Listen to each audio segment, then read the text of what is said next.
नमस्कार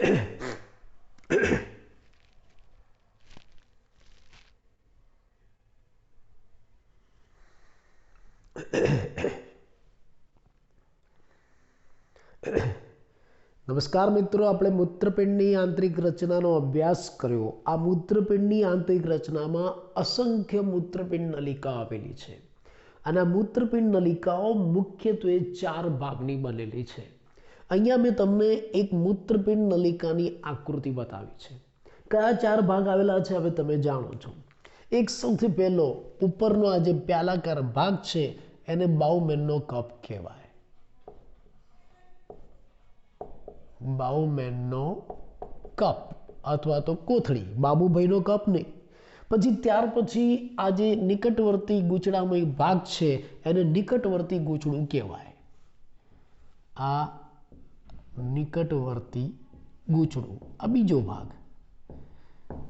નિકટવર્તી ગૂંચળું એને નિકટવર્તી ગૂંચળામય નલિકા એવું પણ કહેવાય છે અને ટૂંકમાં ઇંગ્લિશમાં એને પીસીટી લખાય છે, પ્રોક્સિમલ કોન્વોલ્યુટેડ ટ્યુબ્યુલ્સ।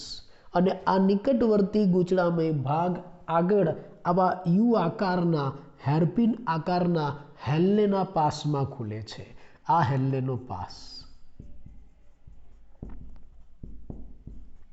અને આ હેલ્લેનો પાસ આગળ આવા દૂરસ્થ ગૂંચળામય નલિકાનું નિર્માણ કરે છે, જેને દૂરસ્થ ગૂંચળું પણ કહેવાય છે।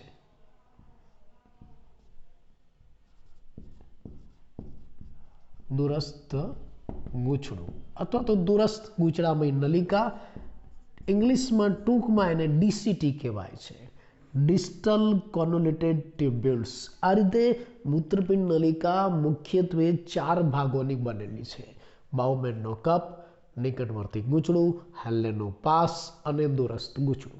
आ दूरस्थ गूंचड़ू आगळ आवी लांबी संग्रहण नलिका में खुले छे। आ संग्रहण नलिका। हवे आ मूत्रपिंड नलिका साथे रुधिर केशिका गुच्छ जोड़ाय એટલે ઉત્સર્ગ એકમની રચના થાય। તો અહીંયા મેં તમને જે આકૃતિ બતાવી છે એ આકૃતિ ખરેખર ઉત્સર્ગ એકમની છે। ઉત્સર્ગ એકમ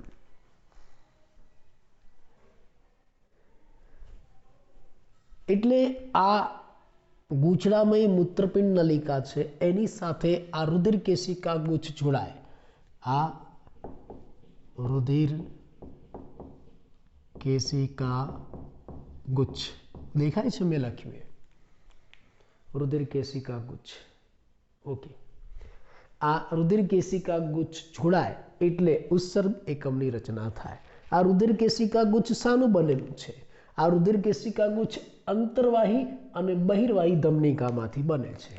આ અંદર પ્રવેશતી જે ધમનિકા છે એને આપણે અંતર્વાહી ધમનિકા કહીશું અને આ બહાર નીકળતી જે ધમનિકા છે એને આપણે બહિર્વાહી ધમનિકા કહીશું।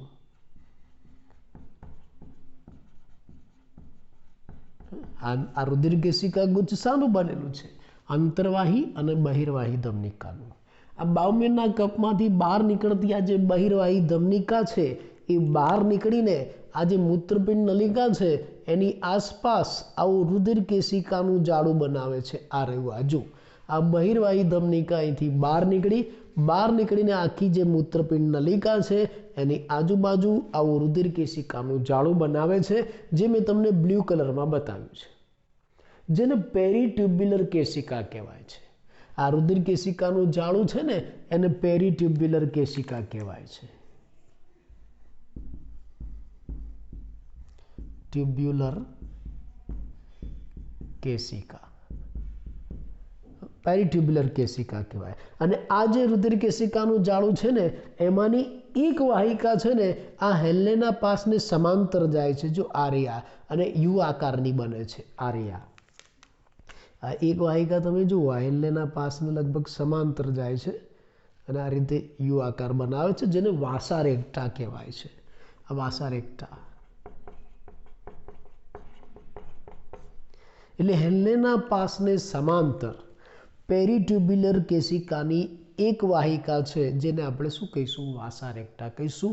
અને આ વાસા મૂત્ર નિર્માણની પ્રક્રિયામાં ખૂબ જ અગત્યનો ભાગ ભજવે છે.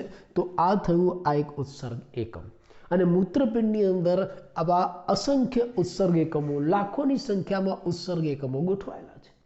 આવી અસંખ્ય મૂત્રપિંડ નલિકાઓ મૂત્રપિંડમાં ગોઠવાયેલી છે. કેવી રીતે ગોઠવાયેલી? આટલી બધી મૂત્રપિંડ નલિકાઓ મૂત્રપિંડમાં કેવી રીતે ગોઠવાયેલી છે, આપણે તેનો અભ્યાસ કરીએ. મૂત્રપિંડમાં મૂત્રપિંડ નલિકાની ગોઠવણી. એના માટે આપણે આવો એક મૂત્રપિંડનો છેદ લઈએ. અહીંયા મેં તમને મૂત્રપિંડનો એક છેદ બતાવ્યો છે. મૂત્રપિંડને આપણે આમ ઊભું કાપી નાખ્યું છે અને અંદર રહેલી રચના જોવાની છે. જો તમે મૂત્રપિંડનો છેદ લેશો તો એમાં મુખ્ય તમને 3 વિસ્તારો જોવા મળશે. એક મૂત્રપિંડ બાહ્યક, આ રહ્યું આ બાર. આ જે બારનો આવો અર્ધવર્તુળાકાર પટ્ટો છે ને, એ મૂત્રપિંડ બાહ્યક. અને આ વચ્ચે રહેલું એ મૂત્રપિંડ મજ્જક, આ મજ્જકનો વિસ્તાર. અને આ અંદર કેન્દ્ર ભાગે રહેલું છે એ મૂત્રપિંડ નિવાપ, એ નિવાપનો વિસ્તાર છે. હવે આ મૂત્રપિંડની અંદર આ મૂત્રપિંડ નલિકાઓ અથવા તો ઉત્સર્ગ એકમ કેવી રીતે ગોઠવાય છે આપણે જોઈએ. આ મૂત્રપિંડની અંદર મૂત્રપિંડ નલિકાઓ સામાન્ય રીતે આ મૂત્રપિંડ નલિકાઓ છે ને, એનો બાઉમેનનો કપ, અરે વાહ,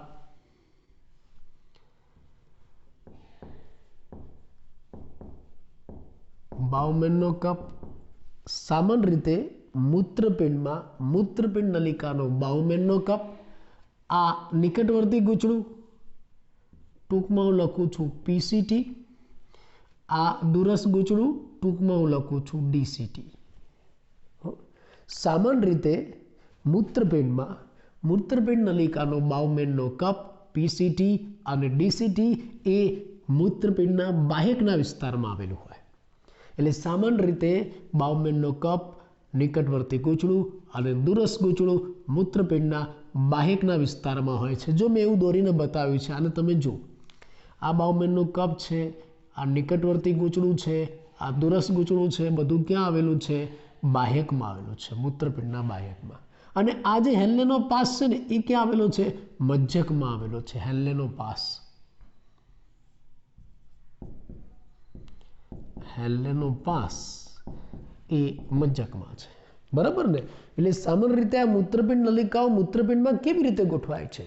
તો સામાન્ય રીતે મૂત્રપિંડ નલિકાનો બાઉમેનનો કપનો ભાગ, નિકટવર્તી ગૂંચળામય ભાગ અને દૂરસ્થ ગૂંચળામય ભાગ એ બાહ્યકમાં આવેલું હોય.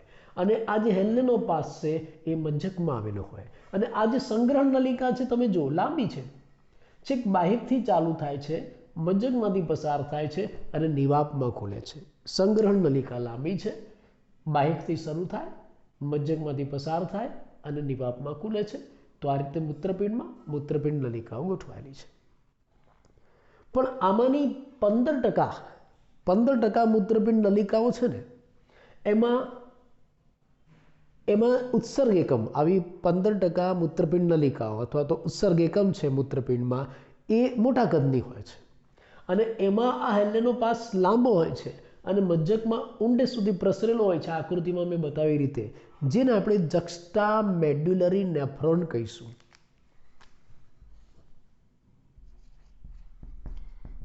જક્સ્ટા મેડ્યુલરી નેફ્રોન 15%. મૂત્રપિંડમાં 15% ઉત્સર્ગ એકમો એવી રીતે ગોઠવાયેલા છે કે જેમાં આ હેન્લેનો પાસ લાંબો હોય છે અને મૂત્રપિંડ મજ્જકમાં ઊંડે સુધી ગોઠવાયેલો હોય છે. આવો જે ઉત્સર્ગ એકમ છે, આ રહ્યો આમે દોર્યો એને જક્સ્ટા મેડ્યુલરી નેફ્રોન કહેવાય છે. 15% આવા છે. પણ બાકીના જે 85% ઉત્સર્ગ એકમો છે, એની ગોઠવણી કેવી છે? એની ગોઠવણી આના કરતાં થોડી અલગ છે. બાકીના 85% ઉત્સર્ગ એકમો છે ને, એમાં મૂત્રપિંડ નલિકાનો મોટા ભાગનો વિસ્તાર બાહ્યકમાં જ આવેલો છે. કેમ કે એમાં હેન્લેનો પાસ લગભગ નહિવત અથવા તો ટૂંકો હોય છે. આ બાજુની આકૃતિ જુઓ. આમાં આ મૂત્રપિંડ નલિકા મેં તમને બતાવી છે. એમાં બાઉમેનનો કપ, નિકટવર્તી ગૂંચળું, દૂરસ્થ ગૂંચળું બાહ્યકમાં છે. અને આ નલિકા નાની છે, એમાં હેન્લેનો પાસ એકદમ ટૂંકો છે. જો આ પાસ ખાલી એ પાસનો થોડોક જ ભાગ આ મજ્જકમાં આવેલો છે. એટલે 85% ઉત્સર્ગ એકમો એવા છે કે જેમાં હેલ્લેનો પાસ ટૂંકો હોય છે, જે મજ્જકના થોડાક જ વિસ્તારમાં આવેલો છે અને એમાં વાસારેખતા નથી હોતી. તમે જાણો છો વાસારેખતા એટલે શું? આ હેલ્લેના પાસને સમાંતર જે રુધિર કેશિકા આવેલી છે એને વાસારેખતા કહેવાય. અહીંયા તો હેલ્લેનો પાસ જ નથી, નહીવત છે, એટલે આમાં વાસારેખતા નથી હોતી. એટલે 85% ઉત્સર્ગ એકમો એવા છે કે જેના મોટા ભાગનો વિસ્તાર બાહ્યકમાં આવેલો છે, માટે એને કોર્ટિકલ નેફ્રોન કહેવાય છે.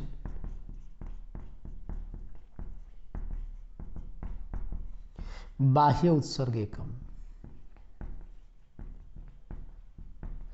અને આપણી કોર્ટિકલ નેફ્રોન હોય ને તો એમાં વાસારેખતા ન હોય અથવા તો વાસારેખતા નહીવત હોય છે. એટલે આમ મૂત્રપિંડની અંદર આવા ઉત્સર્ગ એકમો ગોઠવાયેલા છે લાખોની સંખ્યામાં, પણ એની ગોઠવણી બે ટાઈપની છે.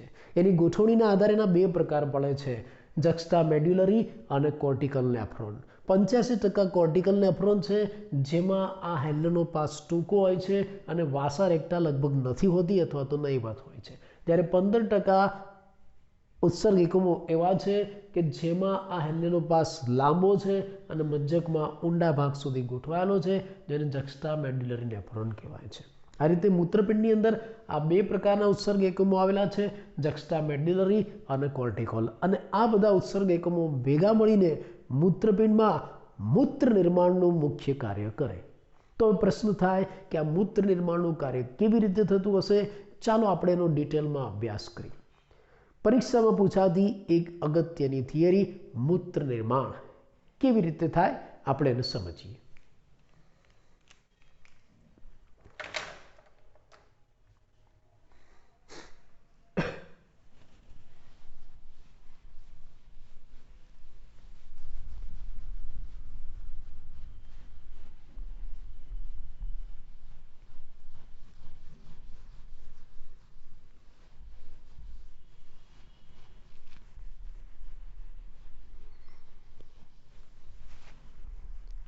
જો મૂત્રપિંડનું મુખ્ય કાર્ય મૂત્ર નિર્માણનું છે અને આ મૂત્ર નિર્માણની પ્રક્રિયા મૂત્રપિંડમાં આ ઉત્સર્ગ એકમ દ્વારા થાય, પણ હવે કેવી રીતે થાય આપણે એનો અભ્યાસ કરીએ.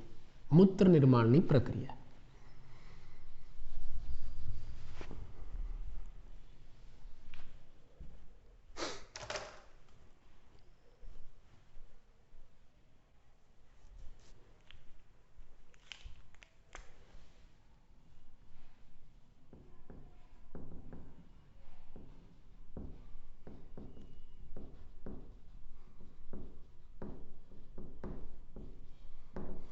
મૂત્રપિંડમાં મૂત્ર નિર્માણની પ્રક્રિયા મુખ્યત્વે 3 તબક્કામાં થાય.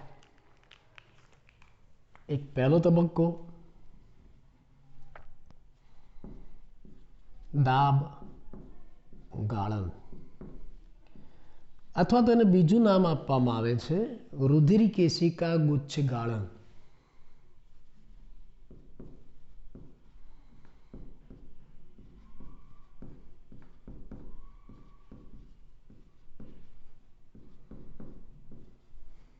રુધિર કેશિકા ગુચ્છ ગાળણ. બરાબર, આ પહેલો તબક્કો, પહેલી પ્રક્રિયા. મૂત્ર નિર્માણ દરમિયાન થતી પહેલી પ્રક્રિયા દાબ ગાળણ અથવા તો રુધિર કેશિકા ગુચ્છ ગાળણ. દેખાય છે બરાબર? દાબ ગાળણ અથવા તો રુધિર કેશિકા ગુચ્છ ગાળણ.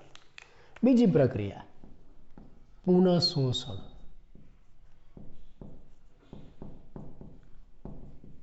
મૂત્ર નિર્માણમાં થતી બીજી પ્રક્રિયા પુનઃશોષણ.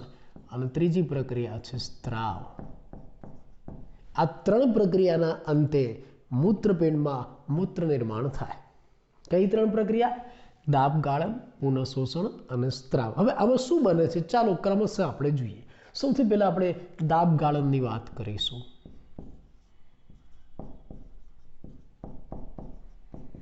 દાબ ગાળણ, અહીંયા દબાણના કારણે ગાળણ થાય છે અને આ પ્રક્રિયા ક્યાં થાય તો એના બીજા નામમાં તમને ખબર પડી જશે, રુધિર કેશિકા ગુચ્છમાં.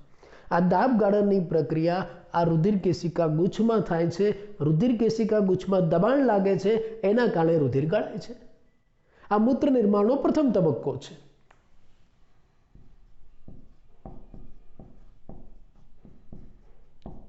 મૂત્ર નિર્માણનો પ્રથમ તબક્કો. જેમાં દબાણના કારણે ગાળણ થાય છે, એટલે દાબ ગાળણ કહેવાય. અને આ દબાણ ક્યાં લાગે છે? આ રુધિર કેશિકા ગુચ્છમાં. રુધિર કેશિકા ગુચ્છમાં દબાણ કેમ લાગે છે જાણો છો તમે? તો રુધિર કેશિકા ગુચ્છ જુઓ. રુધિર કેશિકા ગુચ્છ શાનું બનેલું છે? અંતર્વાહી ધમનિકા અને બહિર્વાહી ધમનિકા. આકૃતિ જુઓ. અહીંયા જે અંતર્વાહી ધમનિકા છે ને એનો વ્યાસ મોટો છે, યાદ રાખજો. બહિર્વાહી ધમનિકા છે ને એનો વ્યાસ નાનો છે, સાંકડી છે. મેં આકૃતિમાં બતાવી છે. જો આ અંતર્વાહી ધમનિકા મેં પહોળી બતાવી છે અને આ બહિર્વાહી ધમનિકા તમને સાંકડી બતાવી છે. અંતર્વાહી ધમનિકાનો વ્યાસ મોટો છે, બહિર્વાહી ધમનિકાનો વ્યાસ નાનો છે. અને એ બંનેની વચ્ચે રહેલા જે રુધિર કેશિકા છે ને એનો વ્યાસ તો સૌથી નાનો છે. એટલે શું થાય કે ભાઈ એક મોટું પાઇપલાઇન છે જેમાંથી પાણી આવે છે. એ મોટા પાઇપલાઇન સાથે તમે નાની નાની નળિકાઓ જોડી દો અને પછી જો એ નળિકાઓમાં પાણી કેવી રીતના પસાર થશે? અત્યંત દબાણથી પસાર થશે. મોટા પાઇપલાઇનમાંથી પાણી આવતું હોય ધીમે ધીમે, પણ એની સાથે તમે નાની નાની નલિકા જોડી દો તો નલિકામાં દબાણથી પાણી પસાર થશે. બસ અહીંયા એવું જ છે. મોટી પાઇપલાઇન એટલે અંતર્વાહી ધમનિકા, નાની નાની પાઇપલાઇન એટલે રુધિર કેશિકાઓ. અંતર્વાહી ધમનિકામાંથી રુધિર કેશિકાઓમાં આવે છે જેનો વ્યાસ અત્યંત નાનો છે, જેના કારણે રુધિર કેશિકામાં દબાણ લાગે છે. રુધિર કેશિકા ગુચ્છમાં દબાણ લાગે છે અને દબાણના કારણે શું થાય છે? ગાળણ થાય છે. કેવી રીતે? હું તમને બીજું એક ઉદાહરણ આપું પ્રેક્ટિકલી. કે ભાઈ બહાર તમે ચા પીવા જતા હોય ઘણી વખત, તો મોટા ભાગે ચા બનાવવાળા છે એ ચા બનાવીને પછી કપડામાં ચા ગાળે. મોટી હોય, ઘણું બધું મોટા તપેલામાં ચા બનાવતા હોય એટલે અમુક મોટા ગરણી હોય તો ઠીક છે, નહીતર કપડામાં ચા ગાળે.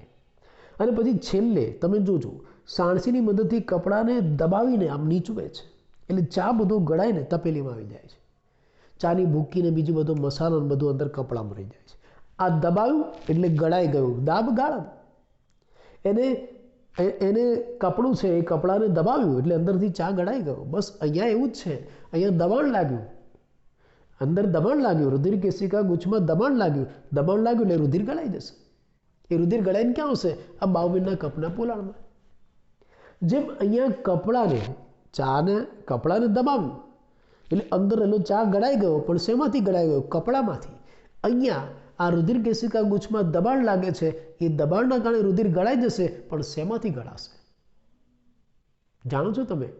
એટલે રુધિર કેશિકા ગુચ્છમાં દબાણ કેમ લાગે છે? આપણે પહેલા એનો જવાબ આપ્યો. દબાણ કેમ લાગે છે? તો અંતર્વાહી ધમનિકાનો વ્યાસ મોટો છે, બહિર્વાહી ધમનિકાનો વ્યાસ નાનો છે અને એની વચ્ચે રુધિર કેશિકાઓ છે એનો વ્યાસ અત્યંત નાનો છે, જેના કારણે રુધિર કેશિકા ગુચ્છના રુધિરમાં દબાણ લાગે છે અને આ દબાણના કારણે રુધિર ગળાય છે. લગભગ દર મિનિટે 1100 થી 1200 ml રુધિર ગળાય. આ દાબ ગાળણમાં દર મિનિટે 1100 થી 1200 ml રુધિર ગળાય છે. દર મિનિટે 1100 થી 1200 ml રુધિર ગળાય એટલે કેટલું થયું તમને ખબર છે? આપણા હૃદયમાંથી દર મિનિટે જે રુધિર બહાર આવે છે ને એના 5મા ભાગ જેટલું થયું.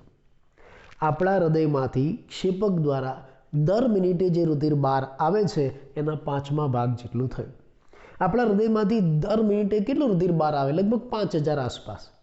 એટલે આ કેટલું થયું? 1100 થી 1200. એટલે દાબ ગાળણના કારણે લગભગ દર મિનિટે 1100 થી 1200 ml રુધિર ગળાય છે. અને આ ગાળણ ક્યાંથી થાય છે? ચલો આપણે પેલી ચા ગાળવાનું જે ઉદાહરણ આપ્યું એમાં ગાળણ કપડામાંથી ગળાય છે. ગાળણ ક્યાંથી થાય છે? કપડામાંથી. દબાણ આપ્યું આપણે સાણસીથી, એ દબાણના કારણે કપડામાંથી ચા ગળાઈ. અહીંયા દબાણ આપ્યું રુધિર કેશિકા ગુચ્છમાં, એ દબાણના કારણે રુધિર ગળાયું. પણ રુધિર ક્યાંથી ગળાય છે? એ રુધિર મુખ્ય 3 સ્તરોમાંથી ગળાય છે. અહીંયા ગાળણની પ્રક્રિયા મુખ્ય 3 સ્તરોમાંથી થાય છે.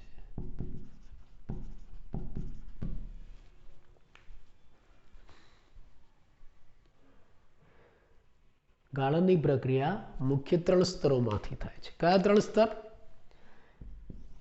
એક તો રુધિર કેશિકા ગુચ્છમાં જે રુધિર વાહિની રહેલી છે ને એના દિવાલના સ્તરમાંથી. રુધિર કેશિકા ગુચ્છની રુધિર વાહિનીની દિવાલમાંથી. જો આ બધું ગળાઈને ક્યાં આવવાનું છે? બાઉમેનના કપના પોલાણમાં. એટલે પેલું ક્યાંથી ગળાશે?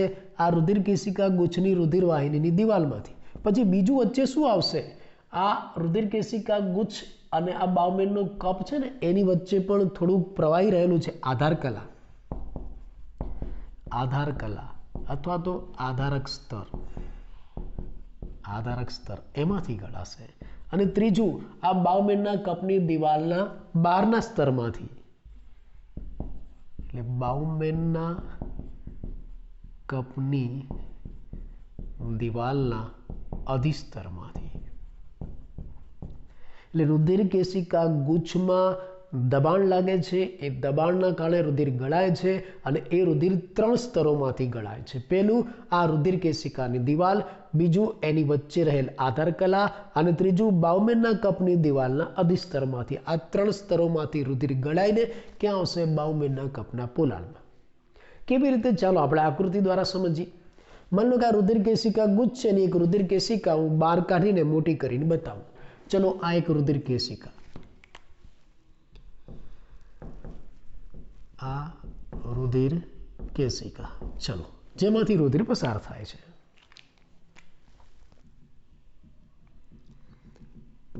દબાણ અહીંયા લાગે છે. આ રુધિર કેશિકા ગુચ્છની એક રુધિર કેશિકા મેં બહાર કાઢીને બતાવી. એટલે આ રુધિર કેશિકા ગુચ્છની રુધિર કેશિકા અને એની દિવાલ, એની દિવાલનું અંતછદ.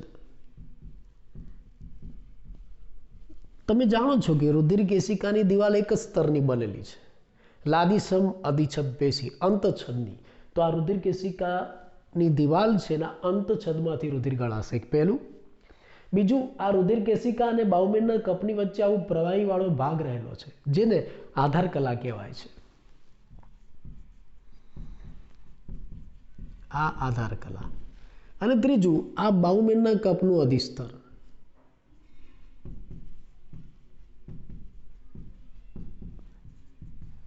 કપનું અધિસ્તર વંચાય છે બરાબર. બાઉમેનના કપનું અધિસ્તર એટલે રુધિર કેશિકાના રુધિરમાં દબાણ લાગશે, એ દબાણના કારણે રુધિર આ 3 સ્તરોમાંથી ગળાશે. એક તો રુધિર કેશિકાની દિવાલ એટલે કે અંતછદ, બીજું આ બંનેની વચ્ચે રહેલી આધાર કલા અને ત્રીજું બાઉમેનના કપનું અધિસ્તર.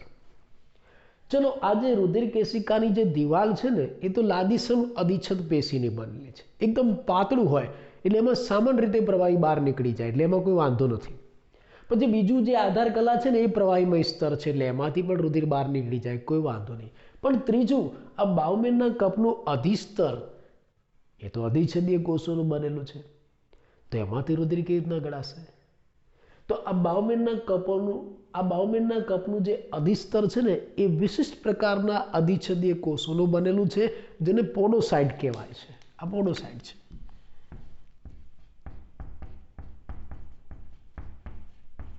પોડોસાઇટ. જો આ રુધિર કેશિકાની દિવાલમાંથી તો રુધિર બહાર નીકળી જશે કે એકદમ પાતળું છે અને કોઈ પણ પ્રવાહીનું પ્રસરણ થવા દે છે. આધાર કલા પણ એકદમ પાતળું પ્રવાહી છે, એ પણ પ્રસરણ થવા દેશે. પણ તકલીફ અહીંયા છે કે ભાઈ બાઉમેનના કપની દિવાલ એનું જે અધિસ્તર છે એ તો અધિચ્છદીય પેશીનું બનેલું છે, એ કેવી રીતના રુધિરને જવા દેશે? તો એમાં વિશિષ્ટ પ્રકારના કોષો આવેલા છે જેને આપણે પોડોસાઇટ કહીશું. અને પોડોસાઇટ એવી જટિલ ગોઠવણી દર્શાવે છે કે જેના કારણે પોડોસાઇટમાં એવી જટિલ ગોઠવણી છે કે જેના કારણે આદિસ્તરમાં સૂક્ષ્મ છિદ્રો સર્જાય છે. આ પોડોસાઇટ એવી જટિલ ગોઠવણી ધરાવે છે કે જેના કારણે આ જે અધિસ્તર છે એમાં આવા સૂક્ષ્મ છિદ્રો સર્જાય છે. આવા સૂક્ષ્મ છિદ્રો બની જાય. અને આ જે સૂક્ષ્મ છિદ્રો છે ને એને ગાળણ છિદ્રો કહેવાય છે. ગાળણ છિદ્રો અથવા તો ગાળણ ખાંચ અથવા તો ખાંચ છિદ્રો, આવા અલગ અલગ નામ આપવામાં આવે છે.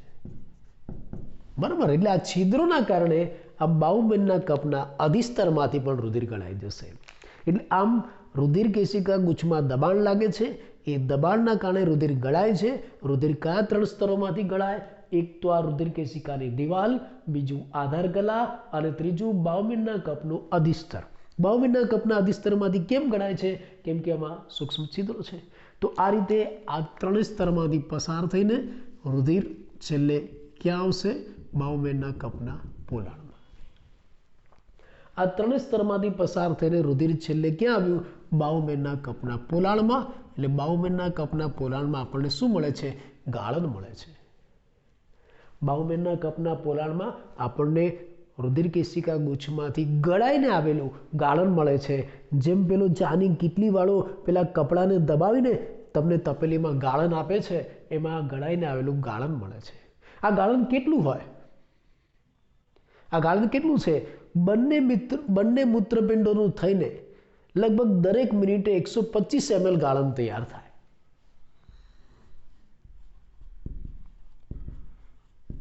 બંને મૂત્રપિંડમાં પ્રતિ મિનિટે લગભગ આવું 125 ml ગાળણ તૈયાર થાય છે. કેટલું ગાળણ અહીંયા બને છે બાઉમેનના કપમાં? તો દરેક મિનિટે લગભગ 125 ml ગાળણ તૈયાર થાય. બંને મૂત્રપિંડમાં પ્રતિ મિનિટે તૈયાર થતા ગાળણના જથ્થાને આપણે GFR કહીશું.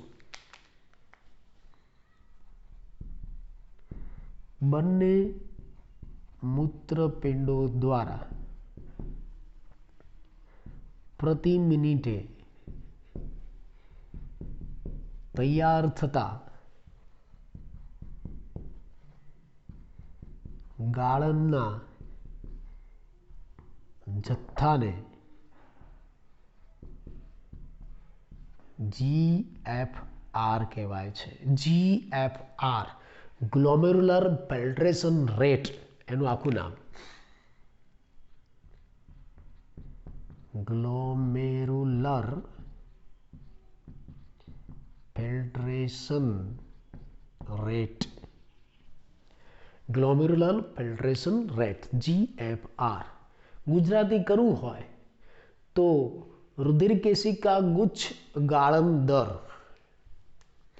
ગ્લોમેરુલર ફિલ્ટ્રેશન રેટ એનું ગુજરાતી શું થશે?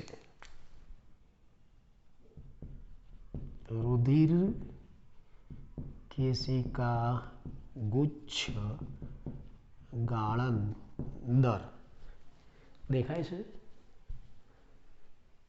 રુધિર કેશિકા ગુચ્છ ગાળણ દર એટલે આમ સૌથી પહેલા રુધિર કેશિકા ગુચ્છમાં દબાણ લાગે છે. એ દબાણના કારણે રુધિર કેશિકાની રુધિર વાહિનીમાં રહેલું રુધિર ગળાય છે. આ રુધિર 3 સ્તરોમાંથી ગળાય છે. એક તો રુધિર કેશિકાની દિવાલ એટલે કે અંતછદ, બીજું આ બંનેની વચ્ચે રહેલું આધાર કલા અથવા તો આધારક સ્તર, અને ત્રીજું આ બાઉમેનના કપનું અધિસ્તર. આ 3 સ્તરમાંથી રુધિર ગળાઈને બાઉમેનના કપના પોલાણમાં આવશે. એટલે ગાળણ ક્યાં જમા થયું? બાઉમેનના કપના પોલાણમાં. દર મિનિટે કેટલું ગાળણ તૈયાર થાય છે? 125 ml ગાળણ તૈયાર થાય છે. દર મિનિટે આજે 125 ml ગાળણ તૈયાર થયું એને આપણે શું કહીશું? GFR ગ્લોમેરુલર ફિલ્ટ્રેશન રેટ, રુધિર કેશિકા ગુચ્છ ગાળણ દર. દર મિનિટે 125 ml એનો મતલબ શું થયો ખબર છે? આખા દિવસનું 180 લીટર. 180 લીટર પ્રતિ દિવસ. તમે વિચાર તો કરો. બરાબર? દર મિનિટે 125 ml એનો મતલબ શું થયો? આખા દિવસનું 180 લીટર ગાળણ બંને મૂત્રપિંડમાં તૈયાર થાય. આ પ્રક્રિયા નિયમિત અને નિયંત્રિત રીતે ચાલતી રહેવી જોઈએ. નતર તો દેહધાર્મિક પ્રક્રિયામાં અનિયમિતતા વ્યક્તિનું મૃત્યુ થઈ જાય. તો દર મિનિટે 125 ml ગાળણ તૈયાર થતું રહે, એનું નિયંત્રણ થતું જ રહે. સતત નિયમિત અને નિયંત્રિત રીતે આ પ્રક્રિયા ચાલુ રહે એ જરૂરી છે. અને એના નિયંત્રણ માટે મૂત્રપિંડમાં જ વ્યવસ્થા છે કે ભાઈ દર મિનિટે 125 ml ગાળણ તૈયાર થતું જ રહે. એના નિયમન માટે, એના નિયંત્રણ માટે મૂત્રપિંડમાં જ વ્યવસ્થા આવેલી છે. મૂત્રપિંડમાં જ એક ક્રિયાવિધિ છે અને એ ક્રિયાવિધિ કોના દ્વારા થાય છે? JGA દ્વારા. તો આ દર મિનિટે 125 ml ગાળણ તૈયાર થતું રહે આપણા શરીરમાં રોજનું 180 લીટર ગાળણ બની જાય બંને મૂત્રપિંડમાંથી એ જરૂરી છે અને એ પ્રક્રિયાનું નિયમન મૂત્રપિંડમાં જ રહેલા જેજીએ દ્વારા થાય છે। તો હવે તમને પ્રશ્ન એમ થાય કે આ જેજીએ એટલે શું, તો ચાલો આપણે એને સમજીએ।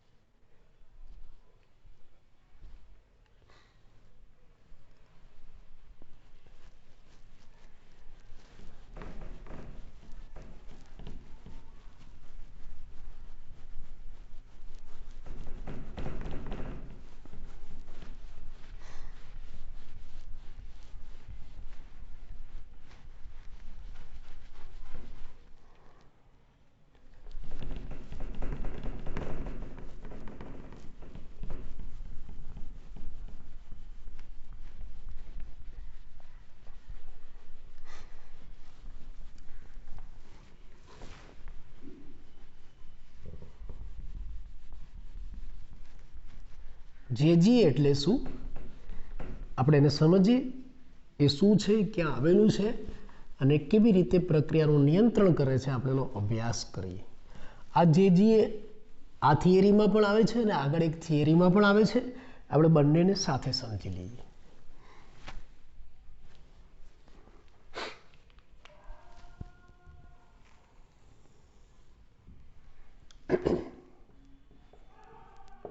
જેજીએ એટલે આપણા શરીરમાં નિયમિત અને નિયંત્રિત રીતે આ ગાળણ થાય એ જરૂરી છે।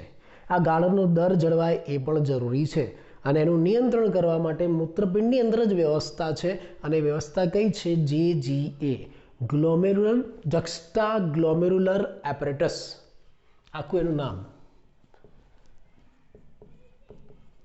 જક્સ્ટા ગ્લોમેરુલર એપરેટસ એનું નામ દેખાય છે, જક્સ્ટા ગ્લોમેરુલર એપરેટસ, બરાબર એનું નામ છે જેજીએ। આ એક સેન્સિટિવ સંવેદનશીલ વિસ્તાર છે જે વિશિષ્ટ પ્રકારના રૂપાંતરિત કોષોથી બનેલો છે। સંવેદનશીલ વિસ્તાર અને વિશિષ્ટ પ્રકારના રૂપાંતરિત કોષોથી બનેલો છે।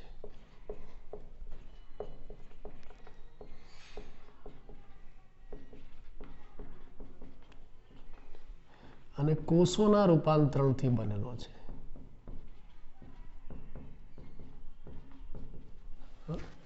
ખાસ કરીને દુરસ ગુચલામય નલિકાની દિવાલ, અંતર્વાહી બહિર્વાહી ધમનિકાનો સપાટી, આ બધા કોષો ભેગા મળીને આવું જક્સ્ટા ગ્લોમેરુલર એપરેટસ બનાવે છે। દુરસ ગુચલામય નલિકા, એના સંપર્કમાં રહેલી અંતર્વાહી અને બહિર્વાહી ધમનિકાઓ, આ બધા ભેગા મળીને શું બનાવશે? જક્સ્ટા ગ્લોમેરુલર એપરેટસ। કેવી રીતે? આપણે આકૃતિમાં સમજીએ। એના માટે મેં તમને એક આકૃતિ બતાવી છે। જો આ બાઉમેનનો કપ છે, મેં આકૃતિ આમ ઊંધી બતાવી છે, બાઉમેનનો કપ આમ ઊંધો બતાવ્યો છે।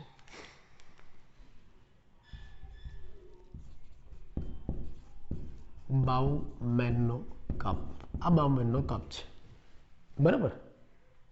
એમાં આ અંતર્વાહી ધમનિકા છે, આ મોટા વ્યાસવાળી,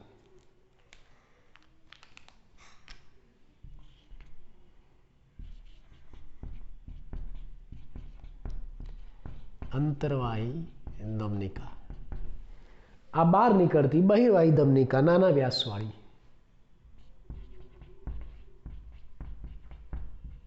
બહિર્વાહી ધમનિકા। અને આ મેં રાઉન્ડ તમને બતાવ્યું છે ને, એ રાઉન્ડ દુરસ ગુચલામય નલિકા છે, છેદ લીધેલો છે મેં। આ બાઉમેનના કપ, દુરસ ગુચલામય નલિકાનો છેદ મેં તમને બતાવ્યો છે। આ દુરસ ગુચલામય નલિકા,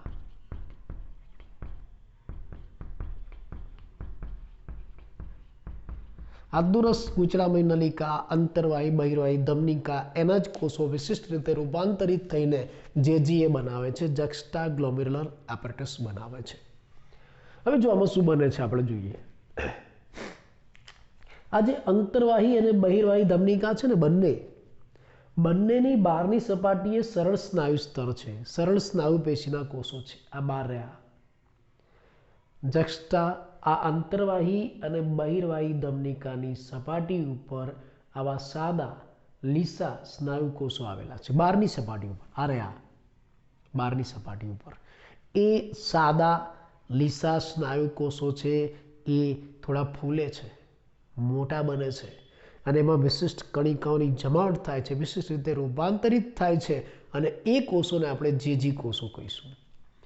આ અંતર્વાહી અને બહિર્વાહી ધમનિકાની બહારની સપાટી ઉપર એટલે કે અહીંયા ચલો આ રીતે બહારની સપાટી ઉપર જે સરળ સ્નાયુ કોષો હતા ને ફૂલે છે આ રીતે બંને બાજુ અંતર્વાહી અને બહિર્વાહી ધમનિકા બંનેમાં અંદર અથવા તો બહારની સપાટીએ જે સરળ સ્નાયુ કોષો હતા ને ફૂલે છે, મોટા બને છે અને એની અંદર આવી કણિકાઓ જમા થાય છે,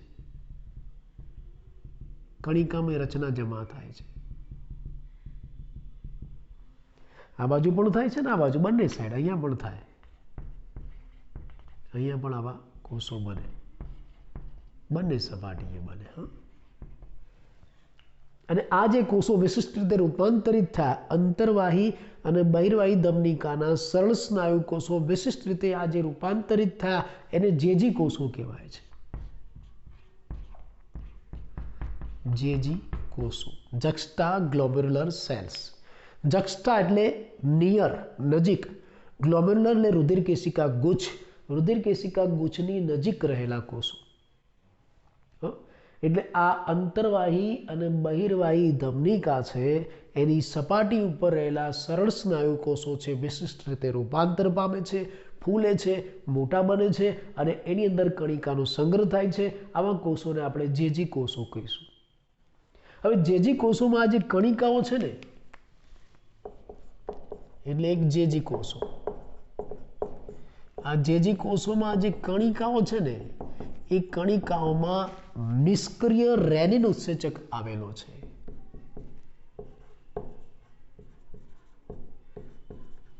નિષ્ક્રિય રેનિન ઉત્સેચક આવેલો છે અને આ નિષ્ક્રિય રેનિન ઉત્સેચક એક અંતઃસ્ત્રાવ તરીકે વર્તે છે.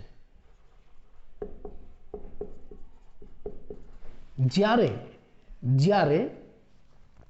આ GFR ઘટે, જો આનું કાર્ય ક્યાં આવે છે આપણે એની વાત કરીએ છીએ.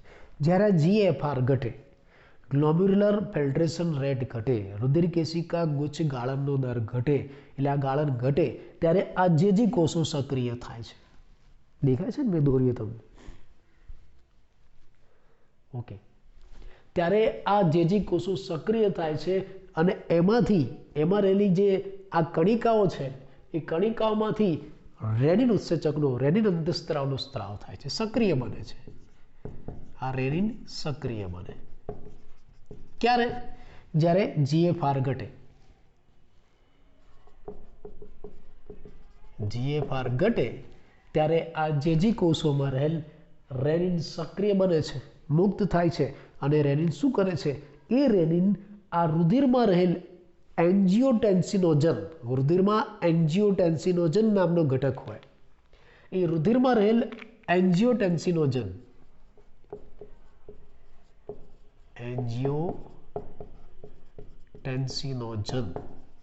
ક્યાં છે? રુધિરમાં, રુધિર કેશિકાના રુધિરમાં. એટલે જ્યારે રુધિર કેશિકા ગુચ્છની અંદર GFR ઘટે છે ત્યારે આ જે જેજી કોષો છે એમાં રહેલ જે કણિકાઓ છે એ કણિકાઓમાંથી સક્રિય રેનિન ઉત્સેચક મુક્ત થાય છે અને સક્રિય રેનિન ઉત્સેચક શું કરે છે? એ રુધિરની અંદર રહેલ એન્જિયોટેન્સિનોજન છે એ એન્જિયોટેન્સિનોજનને સક્રિય કરે છે. રુધિરમાં રહેલ એન્જિયોટેન્સિનોજનને સક્રિય કરે છે અને એમાંથી શું બનાવે છે? એમાંથી એન્જિયોટેન્સિન 1 બનાવે છે. સક્રિય એન્જિયોટેન્સિન 1 બનાવશે.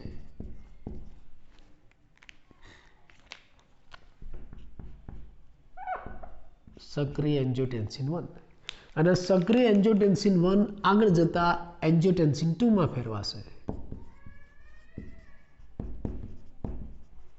એન્જિયોટેન્સિન 2 માં ફેરવાશે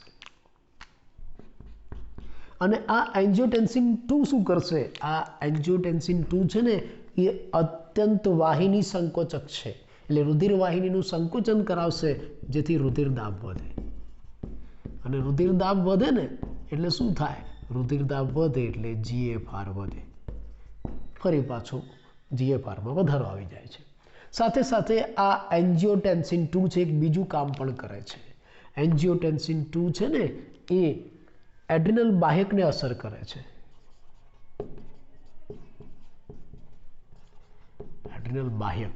એડ્રિનલ બાહ્યકને અસર કરીને એમાંથી આલ્ડોસ્ટેરોનનો સ્ત્રાવ કરાવે છે. આલ્ડોસ્ટેરોન અંતસ્ત્રાવ છે. અને આ આલ્ડોસ્ટેરોન શું કરે છે, આ આલ્ડોસ્ટેરોન છે ને એ દુરસ ગુચરામય નલિકામાં Na+ અને પાણીનું પુનઃશોષણ કરાવે છે.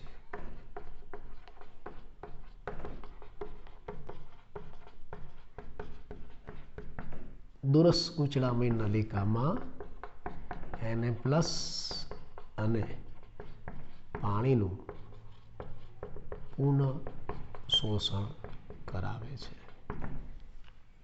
ખ્યાલ આવો?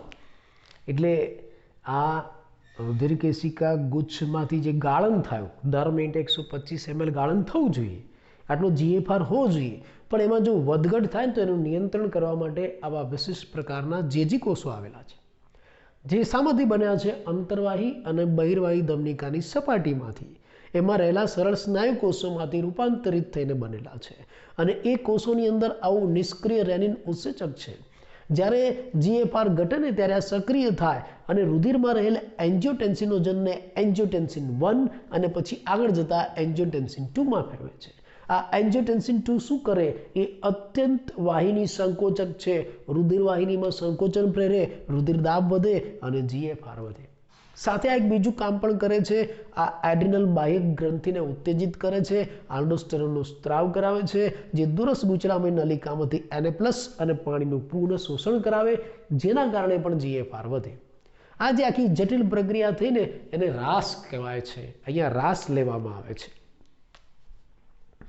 RAAS, રાસ. રાસ એટલે શું, ચલો આખું નામ તમને આપી દઉં. રેનિન, એન્જિયોટેન્સિન, પછી આલ્ડોસ્ટેરોન. જો આલ્ડોસ્ટેરોન સિસ્ટમ આવું એને કહેવાય, ક્યાંક MCQ વગેરેમાં પૂછાય, યાદ રાખજો. રાસ, આ જે આખી જટિલ પ્રક્રિયા થઈ ને જે કોષો દ્વારા, એને આપણે રાસ કહીશું. રેનિન, એન્જિયોટેન્સિન, આલ્ડોસ્ટેરોન સિસ્ટમ આવું એને કહેવાશે, જેની મદદથી આ GFRનું નિયંત્રણ થઈ શકે છે. બીજું, હવે જો આ અંતર્વાહી અને બહિર્વાહી ધમનિકા છે ને એની બાજુમાં એક દુરસ ગુચરામય નલિકા પણ મેં બતાવી છે.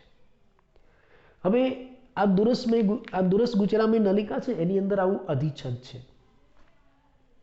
હવે દુરસ ગુચરામય નલિકાનો જે ભાગ અંતર્વાહી અને બહિર્વાહી ધમનિકાના સંપર્કમાં હોય ત્યાં રહેલા એના અધિચ્છદીય કોષો છે ને એ રૂપાંતર પામે, ડેન્સ ગીચ બને છે, લાંબા થાંભલા જેવા બને છે. આ રહ્યા જો આ દુરસ ગુચરામય નલિકા, આ એની અંદર રહેલા અધિચ્છદીય કોષો.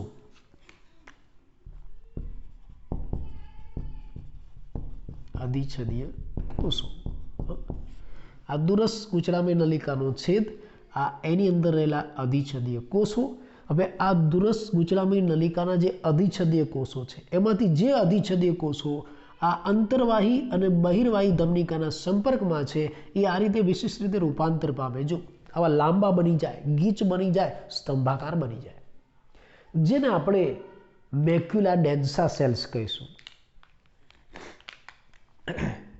ઇંગ્લિશ નામ લખું છું,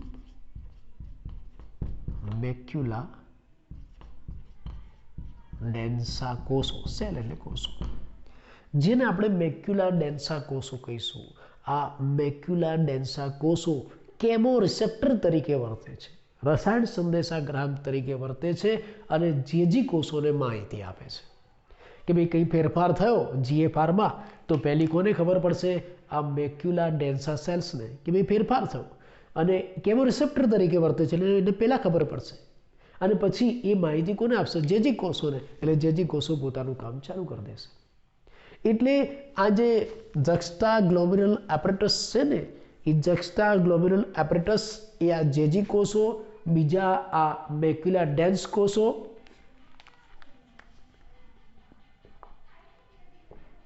જેજી કોષો પ્લસ મેક્યુલા ડેન્સ કોષોનું બનેલું છે. આ જક્સ્ટા ગ્લોમેરુલર એપરેટસ એ શાનું બનેલું છે? એક તો આવા રૂપાંતરિત જેજી કોષો જે અંતરવાહી બહિર્વાહી ધમનિકાની સપાટી ઉપર બને છે, અને બીજા આવા મેક્યુલા ડેન્સ કોષો જે દુરસ ગૂંચળામય નલિકામાં બને છે. અને હજી એક ત્રીજા કોષો પણ છે જેનું કાર્ય જાણી શકાયું નથી. એટલે ઘણા તો ખાલી એમ જ માને છે કે આ જેજી કોષો અને મેક્યુલા ડેન્સ કોષો જ જેજી એ બનાવે છે, જક્સ્ટા ગ્લોમેરુલર એપરેટસ બનાવે છે. પણ એક ત્રીજા કોષો છે, જાણકારી માટે તમને કહી દઉં કે ભાઈ આ અંતરવાહી અને બહિર્વાહી ધમનિકા છે અને આ દુરસ ગૂંચળામય નલિકા છે, એની વચ્ચે આ સ્પેસ, જગ્યા, અવકાશ તમને જોવા મળે છે. ત્યાં આવા જટિલ જાળાની માફક, આમ આખું દોરીનું જાળું બનાવ્યું ને, જાળાની માફક પથરાયેલા ફેલાયેલા કોષો જોવા મળે છે, જેને લેસિસ કોષો કહેવાય છે. ઇંગ્લિશ લખું છું, લેસિસ સેલ્સ. લેસિસ સેલ્સ કહેવાય છે. એ પણ જક્સ્ટા ગ્લોમેરુલર એપરેટસ સાથે સંકળાયેલા છે. એટલે એ પણ જેજી એમાં આવે. એટલે આટલા કોષો ભેગા મળે ને, આટલા, એટલે જેજી એ બને. એટલે જેજી એમાં પ્લસ હજી પણ આપણે એક કોષ વધારી દઈએ છીએ. કયા કોષો? લેસિસ કોષો. લેસિસ સેલ્સ અથવા તો કોષો. એટલે ખરેખર આ જક્સ્ટા ગ્લોમેરુલર એપરેટસ જે આ જીએફઆરનું નિયંત્રણ કરે છે, એ 3 પ્રકારના કોષોનું બનેલું છે: જેજી કોષો, મેક્યુલા ડેન્સ કોષો અને લેસિસ કોષો. અને આ 3 પ્રકારના કોષો એ વિશિષ્ટ રૂપાંતરિત કોષો છે જે આ જીએફઆર રુધિરકેશિકા ગુચ્છના ગાળણના દરનું નિયંત્રણ કરે છે. આ બધું તમને એટલે સમજાવું છું કે તમને જેજી એટલે શું, ઘણા બધા પ્રશ્નો થાય, કોને કહેવાય, ઘણું કન્ફ્યુઝન થાય, તમને ક્લિયર થઈ જાય એટલે મેં સમજાય. ઘણી વખત નીટ વગેરેમાં આ બધા કોષોના નામ પણ તમને પ્રશ્નમાં પૂછાતા હોય છે, એટલે મેં તમને માહિતી આપી. તો આમ આ રુધિરકેશિકા ગુચ્છ છે, એમાં સૌથી પહેલી પ્રક્રિયા ગાળણની થાય છે. એટલે મૂત્ર નિર્માણમાં સૌથી પહેલી પ્રક્રિયા રુધિરકેશિકા ગુચ્છ ગાળણની થાય. અને રુધિરકેશિકા ગુચ્છ ગાળણના અંતે આપણે લગભગ દરરોજ 180 લીટર ગાળણ તૈયાર કરી શકીએ છીએ. પછી ગાળણનું આગળ શું થશે?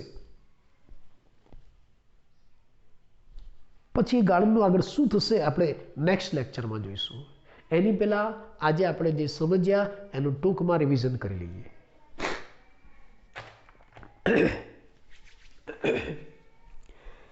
જો મિત્રો, મૂત્રપિંડની અંદર અસંખ્ય ઉત્સર્ગ એકમ અથવા તો મૂત્રપિંડ નલિકાઓ છે. અને આ મૂત્રપિંડ નલિકાઓ મુખ્ય 2 પ્રકારે ગોઠવાયેલી છે. અમુક મૂત્રપિંડ નલિકાઓ, 15% મૂત્રપિંડ નલિકાઓ એવી છે કે જેમાં હેન્લીનો પાસ લાંબો છે અને મૂત્રપિંડના મજ્જકના વિસ્તાર સુધી લંબાયેલો છે, જેને જક્સ્ટા મેડ્યુલરી નેફ્રોન કહેવાય. પણ 85% ઉત્સર્ગ એકમો એવા છે કે જેમાં લગભગ હેન્લીનો પાસ નથી, ટૂંકી છે, એમાં વાસા રેક્ટા પણ નથી, એને કોર્ટિકલ નેફ્રોન કહેવાય છે. એટલે મૂત્રપિંડની અંદર અસંખ્ય ઉત્સર્ગ એકમો, મૂત્રપિંડ નલિકા આવેલી છે, જે 2 પ્રકારની છે: જક્સ્ટા મેડ્યુલરી નેફ્રોન અને કોર્ટિકલ નેફ્રોન. અને આ મૂત્રપિંડ નલિકાઓમાં મૂત્ર નિર્માણની પ્રક્રિયા થાય. મૂત્ર નિર્માણની પ્રક્રિયા મુખ્ય 3 તબક્કામાં થાય. પેલું દાબ ગાળણ અથવા તો રુધિરકેશિકા ગુચ્છ ગાળણ, બીજું છે પુનઃશોષણ અને ત્રીજું છે સ્ત્રાવ. બીજું આ જે દાબ ગાળણ છે, આપણે સૌથી પહેલી શરૂઆત કરી દાબ ગાળણ અથવા તો રુધિરકેશિકા ગુચ્છ ગાળણ. આ દાબ ગાળણ રુધિરકેશિકા ગુચ્છ ગાળણ છે, એમાં ગાળણની પ્રક્રિયા સૂક્ષ્મ છિદ્રો દ્વારા થાય છે, એટલે એને સૂક્ષ્મ ગાળણ, અલ્ટ્રા ફિલ્ટ્રેશન પણ કહેવાય છે. અને આ ગાળણની પ્રક્રિયા 3 સ્તરોમાંથી થાય. એક તો રુધિરકેશિકાની દિવાલ, બીજી આધાર કલા અને ત્રીજું છે બાહ્યપિંડના કપનું અધિસ્તર. બાહ્યપિંડના કપના અધિસ્તરમાં ગાળણ માટેની વ્યવસ્થા છે, આવા સૂક્ષ્મ છિદ્રો છે. અને આ સૂક્ષ્મ છિદ્રો દ્વારા લગભગ રુધિરરસના બધા ઘટકો, પ્રોટીન સિવાયના બધા ઘટકો ગળાઈને આ બાહ્યપિંડના કપના પોલાણમાં આવે છે, જેને આપણે ગાળણ કહીએ છીએ. અલ્ટ્રા ફિલ્ટ્રેશન, સૂક્ષ્મ ગાળણ પણ કહીએ છીએ. આ રીતે લગભગ બંને મૂત્રપિંડ દ્વારા 1 મિનિટમાં 125 ml આવું ગાળણ તૈયાર થાય. 125 ml એટલે રોજનું કેટલું થયું? 180 લીટર થયું. હવે આ ગાળણની પ્રક્રિયા નિયમિત અને નિયંત્રિત રીતે ચાલે એ જરૂરી છે, નહીંતર અનિયમિતતા વ્યક્તિનું મૃત્યુ થઈ જાય. અને એના નિયંત્રણ માટે મૂત્રપિંડમાં જ વ્યવસ્થા છે. શું છે? JGA જક્સ્ટા ગ્લોમેરુલર એપરેટસ આવેલું છે. આ એક સંવેદનશીલ વિસ્તાર છે જે કોષોના રૂપાંતરણથી બનેલો છે. અને કયા કોષોના રૂપાંતરણથી? તો અંતર્વાહી બહિર્વાહી ધમનિકાના કોષો, આ દૂરસ્થ ગુચરામય નલિકાના કોષોના રૂપાંતરણથી બનેલો આ એક સંવેદનશીલ વિસ્તાર છે. જેજી કોષો, આ જે જક્સ્ટા ગ્લોમેરુલર એપરેટસ છે 3 પ્રકારના કોષોથી બને છે. એક જેજી કોષો, બીજું મેક્યુલા ડેન્સ કોષો અને ત્રીજા લેસિસ કોષો. એમાંથી આજે અંતર્વાહી અને બહિર્વાહી ધમનિકાની સપાટી ઉપર જે સ્નાયુ કોષો છે એ રૂપાંતરણ પામીને આવા જેજી કોષો બનાવશે. આ જેજી કોષો છે ને એની અંદર કણિકા આવેલી છે, ગ્રેન્યુલ્સ આવેલું છે. એ કણિકાઓમાં નિષ્ક્રિય રેનિન છે. જ્યારે GFR ઘટે ને ત્યારે આ રેનિન સક્રિય થાય અને રુધિરની અંદર એન્જિયોટેન્સિનોજન છે ને એન્જિયોટેન્સિન 1માં એમાંથી 2માં ફેરવે અને આ એન્જિયોટેન્સિન 2 છે ને એ રુધિર વાહિનીનું સંકોચન કરે એટલે રુધિરદાબ વધે, GFR વધે. સાથે સાથે એડ્રિનલ બાહ્યકને પણ ઉત્તેજિત કરે છે, આલ્ડોસ્ટેરોનનો સ્ત્રાવ કરાવે છે, જે દૂરસ્થ ગુચરામય નલિકામાંથી Na+ પાણીનું શોષણ કરાવે છે, જેના કારણે પણ રુધિરદાબ વધે અને GFR વધે છે. બીજા કોષો ક્યાં બને છે? આ દૂરસ્થ ગુચરામય નલિકામાં. આ દૂરસ્થ ગુચરામય નલિકાનું અંદરનું જે સ્તર છે ને અધિચ્છદીય કોષોનું બનેલું છે. હવે આ દૂરસ્થ ગુચરામય નલિકાનો જે ભાગ અંતર્વાહી અને બહિર્વાહી ધમનિકાના સંપર્કમાં છે ત્યાં અધિચ્છદીય કોષો વિશિષ્ટ રીતે રૂપાંતર પામે છે. ડેન્સ એકદમ ગીચ લાંબા સ્તંભાકાર બને છે, જેને આપણે મેક્યુલા ડેન્સ કોષો કહીશું. આ મેક્યુલા ડેન્સ કોષો છે ને કેમો રિસેપ્ટર તરીકે વર્તે છે. એટલે આ ગાળણમાં કોઈ પણ ફેરફાર થાય ને એની સંવેદના પહેલાં આ કોષોને મળે છે. આ કોષો જેજી કોષોને માહિતી આપે છે. એટલે જેજી કોષો આગળ પોતાનું કામ કરે છે. એમ તો ત્રીજા પણ એક કોષો છે. આ અંતર્વાહી બહિર્વાહી ધમનિકા અને આ દૂરસ્થ ગુચરામય નલિકાની વચ્ચે જ્યાં જગ્યા છે ને ત્યાં વિશિષ્ટ પ્રકારના લેસિસ કોષો આવેલા છે, એકદમ જાડાની માફક પથરાયેલા. એ પણ આ JGA જક્સ્ટા ગ્લોમેરુલર એપરેટસના કોષો છે એવું માનવામાં આવે છે, પણ એનું કાર્ય હજી જાણી શકાયું નથી. આમ મૂત્ર નિર્માણની પ્રક્રિયામાં સૌથી પહેલી પ્રક્રિયા કઈ થાય છે? ગાળણની થાય છે. દાબ ગાળણ. રુધિર કેશિકા ગુચ્છમાં દબાણ લાગે છે, એ દબાણના કારણે ગાળણ થાય છે અને રુધિર ગળાઈને ક્યાં આવે છે? બાઉમેનના કપના પોલાણમાં. પછી આ જે ગાળણ છે ને 180 લીટર છે. તમે જુઓ રોજનું આવું 180 લીટર ગાળણ જો શરીરમાંથી બહાર નીકળી જાય તો વ્યક્તિ મરી જાય એટલું તો આપણે પાણી નથી પીતા. આપણે શરીરમાંથી ખાલી 1.5 લીટર મૂત્રનો જ ત્યાગ કરીએ છીએ અને ગાળણ કેટલું બને છે? 180 લીટર. તો આવા 180 લીટરમાંથી ખાલી 1.5 લીટરનો જ આપણે ત્યાગ કરીએ છીએ. બાકી 99% જે ગાળણ છે ને એનું આપણે આ મૂત્રપિંડ નલિકા દ્વારા પુનઃ શોષણ કરીએ છીએ. પુનઃ શોષણ કેવી રીતે થાય આપણે નેક્સ્ટ લેક્ચરમાં જોઈશું.